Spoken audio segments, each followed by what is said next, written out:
এই সরকার তার একমাত্র বাজেটটি দিয়েছে। আমরা এভাবে বলে ফেলাই ভালো, কারণ হলো নির্বাচন যদি ইভেন আগামী বছরের জুনেও হয়, পরবর্তী বাজেটটা এই সরকারের দেওয়ার কথা না। আমরা আশা করি সেটা হবে না, কারণ অর্থ বছর শুরু হয় জুলাইয়ের 1 তারিখ থেকে। সুতরাং তারা দেবেন এটা আমরা মনে করি না, করা উচিতও না।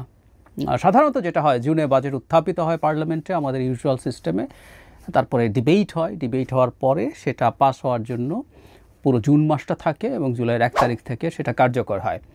যাক, বাজেট নিয়ে বিস্তারিত হয়তো কথা বলতে চাই, কারণ বাজেট নিয়ে বিস্তারিত কথা বলা আমার অনেক পুরনো কাজের অংশ। অনেক আগে থেকে বাজেটের এক ধরনের একাডেমিক অ্যানালিসিস আমি বিভিন্ন প্রতিষ্ঠানের হয়ে করেছি, নিজে ব্যক্তিগতভাবে করেছি, লিখেছি, বলেছি। তো তার আগে ছোট্ট একটা ফার্স্ট ইমপ্রেশন একটু দিতে চাই। মানে আমরা বাজেট সম্পর্কে প্রায় একটা কথা শোনা যায় যে এটা গতানুগতিক বাজেট হয়েছে। মানে আমার কাছে মনে হয় গতানুগতিক বলাটা ইটসেলফও গতানুগতিক হয়ে উঠছে, কিন্তু আসলে শব্দটা বলতেই হবে, এটার কোনো ভিন্ন প্রতিশব্দ হলে ভালো হতো। কিন্তু এই বাজেটটাও একই ধরনের গতানুগতিক বাজেট হয়েছে। প্রশ্ন হচ্ছে, আমি কি খুব র্যাডিক্যাল কিছু চেয়েছিলাম? আমি উত্তর দিই এভাবে যে খুব র্যাডিক্যাল কিছু আসলে চাই নাই, কিন্তু আমি কয়েকটা জায়গায় এই সরকারের কিছু বেঞ্চমার্ক দেখতে চেয়েছিলাম। আমি এই সরকার আসার পর থেকে প্রথম থেকে একটা কথা বলে গেছি যে এই সরকার অনেক দিন ক্ষমতায় থাকার দরকার নাই। এই সরকারটা যতদিন আছে, খুব অল্প সময় হোক, সেটা বছর দেড়েক গ্রোসলি থাকুক, 2 বছর থাকুক, যেরকমই হোক, শুরুর দিকে বলছিলাম, সবার সম্মতিতে যতদিনই থাকুক, তাদের কাজ হবে আসলে বিভিন্ন সেক্টরে কতগুলো বেঞ্চমার্ক তৈরি করা, যে বেঞ্চমার্কগুলোর সাথে আমরা ভবিষ্যতের যে কোনো নির্বাচিত, জনগণের নির্বাচিত সরকারকে তুলনা করব। প্রশ্ন হচ্ছে, সেরকম কোনো বেঞ্চমার্ক কি আছে? আমি দেখছি না, আসলেই দেখছি না। বরং যে জায়গাগুলোতে বেঞ্চমার্ক আশা করেছিলাম সেগুলোতে সেটা দেখা যায়নি। 2-4টা কথা বলে শেষ করব। আসলে বিস্তারিত আলোচনা হয়তো খুব দ্রুতই করব। আমি বাজেটের মূল যে প্রেজেন্টেশন পেপারটা আছে ওটা দেখছি, কিছু পয়েন্ট টুকে রাখছি, কথা বলবো। একটা ব্যতিক্রম আছে, বাংলাদেশের সাধারণ প্রবণতা হচ্ছে প্রতি বছর তার আগের বছরের চাইতে বাজেটের সাইজ বাড়ানো হয়। বাজেটের সাইজ বাড়ালেও যে সবসময় বাজেট বাস্তবায়ন করা যায় তা না। আমরা জানি প্রতি বছর দেখব আগের বাজেটটার একটা সম্পূরক বাজেট দেওয়া হয়, সেখানে তার রেভিনিউ যে আর্ন করার কথা ছিল সেটা সংশোধন করা হয়। এমনকি যে বরাদ্দ আছে সেই বরাদ্দ শেষ করা যায় না, ফলে যেটা হয়েছে ব্যয়ও কাটছাঁট করে একটা মোটামুটি জায়গায় আসা হয়। কিন্তু প্রাথমিক যে প্রস্তাবনা সেটা প্রতি বছর বাড়ে। এবার টাকার অঙ্কে সেটা কমেছে এবং আমি এটাকে সাধুবাদ জানাতে চাই। অহেতুক বাগাড়ম্বর করার কোনো প্রয়োজন নেই, যে বাজেটটা বাস্তবায়নযোগ্য। ইনফ্যাক্ট আমি এই সরকার বলে বলছি না, এই সরকার তো কোনো পলিটিক্যাল স্টেক নাই, কিন্তু ভবিষ্যতেরও পলিটিক্যাল সরকারগুলোর উচিত হবে এসব ব্যাপারে অহেতুক হাইপের মধ্যে না ঢোকা। যতটুকু বাজেট করা যায়, যতটুকু আর্নিং হতে পারে এবং সীমার মধ্যে ঋণ নিয়ে একটা বাজেট তৈরি করবেন তারা, যাতে মোটা দাগে ওটা বাস্তবায়নযোগ্য হয়। এবার এটাকে আমরা একটু প্রশংসা করতে পারি। কিন্তু ওই যে বললাম, যে জায়গায় বেঞ্চমার্ক আশা করেছিলাম, আমরা দীর্ঘদিন থেকে একটা আলাপ করেছি বাংলাদেশের ওয়েলফেয়ার খাতে সরকারের বরাদ্দ। মানে একটা সরকার মানে বরাদ্দ দিলে সেই বরাদ্দ ঠিকমতো ইউটিলাইজড হচ্ছে কিনা, চুরি বাটপারি হচ্ছে কিনা, সেটা তো আছেই। প্রচুর টাকা চুরি বাটপারি হয়ে লুট হয়ে যায়, প্রচুর ইনএফিশিয়েন্সি আছে। বরাদ্দ আছে কিন্তু সেটা এডিপি বাস্তবায়নের জন্য, সেটার জন্য যথেষ্ট পরিমাণ প্রাতিষ্ঠানিক এবং প্রশাসনিক দক্ষতা নাই, ফলে এটা শেষ করা যায় না। এবং আমরা দেখব লেজে গোবরের অবস্থা হয় বাজেট যখন অর্থবছর যখন শেষের দিকে আসে, মে জুন মাসের দিকে এসে তড়ি ঘড়ি করে টাকা খরচ করার চেষ্টা করা হয়। সো এগুলো আছে, কিন্তু এগুলো সরিয়ে রেখেও প্রায় একটা কথা আমি আগে বলতাম, এখনও বলি, সেটা হচ্ছে বরাদ্দ দিয়েও বরাদ্দ ইটসেলফ একটা সরকারের নেচার সম্পর্কে আমাদের ধারণা দেয়। আমরা প্রায় শিক্ষা, স্বাস্থ্য, সামাজিক নিরাপত্তায় বরাদ্দের কথা বলতাম। এবারও আসলে এগুলোতে বরাদ্দ বাড়েনি, বরং টাকার অঙ্কে কমেছে। বিশেষ করে এডিপি বরাদ্দ, আমরা জানি যেগুলো রেভিনিউ যে বাজেট আছে সেটা তো সরকারকে দিতেই হবে, অথচ এগুলো বাড়ানোর কথা আমরা দীর্ঘদিন থেকে বলেছি। আপনাদের জ্ঞাতার্থে জানাই, অনেকে এগুলো জানেন, এগুলো নিয়ে বাংলাদেশে প্রচুর আলাপ আলোচনা হয়েছে।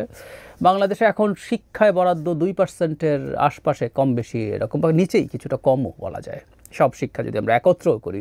অথচ ইউনেস্কো বলছে এটা আমাদের মতো দেশের জন্য অ্যাটলিস্ট 6% অফ টোটাল জিডিপির 6% হওয়ার কথা। একই কথা হেলথের ক্ষেত্রে, হেলথও গ্র্যাজুয়ালি কমতে কমতে, আওয়ামী লীগের সময় এটা 1-এর একটু নিচে ছিল, কমতে কমতে এখন 0.75-0.78, মানে 0.8-এরও নিচে, ব্যাপারটা এইরকম। অথচ এটা 5% অফ দ্য টোটাল জিডিপি হওয়ার কথা ছিল। তো খুব ভালো লাগতো যদি দেখতাম এই দুটা জায়গায় সরকার খুবই অ্যাডভেঞ্চার দেখাচ্ছে। বেশ ভালো একটা বরাদ্দ দিয়েছে এবং উচিত হতো যেটা এই সরকার থাকাকালীন সময়ে সেগুলো বাস্তবায়ন করে অনেকটা দেখিয়ে যেতে যদি পারত। আমরা দেখলাম না, বা তারা আগের বাজেটের অধীনে কাজ করেছেন কিন্তু শিক্ষা স্বাস্থ্যে কি আমরা আগে যে বাজেট ছিল সেটা তারা ব্যয়গুলো ঠিকমতো করতে পেরেছেন? কোনো বড় পরিবর্তন হয়েছে? আমি দেখি না। সুতরাং খুবই হতাশাজনক। এই সরকার এই জায়গায় বেঞ্চমার্ক তৈরি করতে পারত। সামাজিক নিরাপত্তা নিয়ে দীর্ঘদিন থেকে আমরা একটা আলাপ করি, সেটা হচ্ছে এখানে একটা বিরাট অঙ্ক দেখানো হয়, এবারও একইভাবেই দেখানো হলো। তার মানে একই আমলাতন্ত্র বাজেট তৈরি করছেন।